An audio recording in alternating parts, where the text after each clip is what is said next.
جدید تقاضوں سے ہم آہنگ چکوال میں روبوٹکس نمائش کا انعقاد کیا گیا، جس میں مختلف شہروں سے طلباء و طالبات شریک ہوئے اور پروجیکٹس کو پیش کیا گیا۔ راجہ ثاقب کی رپورٹ دیکھیے۔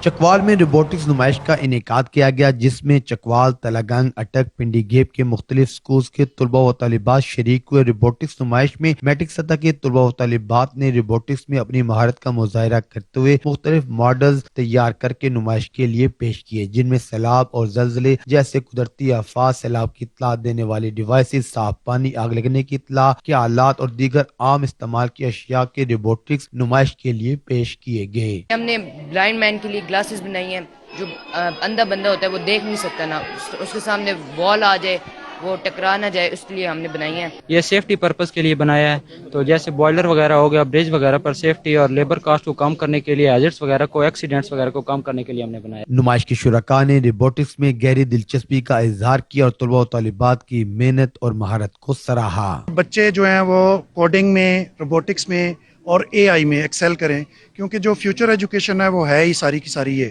اور مجھے خوشی ہو رہی ہے یہاں پہ ان بچوں کے پروجیکٹس دیکھ کے کہ انہوں نے ماشاءاللہ بڑے اچھے پروجیکٹس بنائے ہیں، چھوٹے چھوٹے بچوں نے جس طرح یہ پروجیکٹس کیے ہیں اور جس طرح کی چیزیں بنائی ہیں، یہ واضح کر رہی ہیں کہ پاکستان کا مستقبل بڑا روشن ہے، ہمارے نوجوانوں کی سکل کسی سے کم نہیں ہے اور انشاءاللہ یہ لوگ دنیا کو لیڈ کرنے کی پوری صلاحیت رکھتے ہیں۔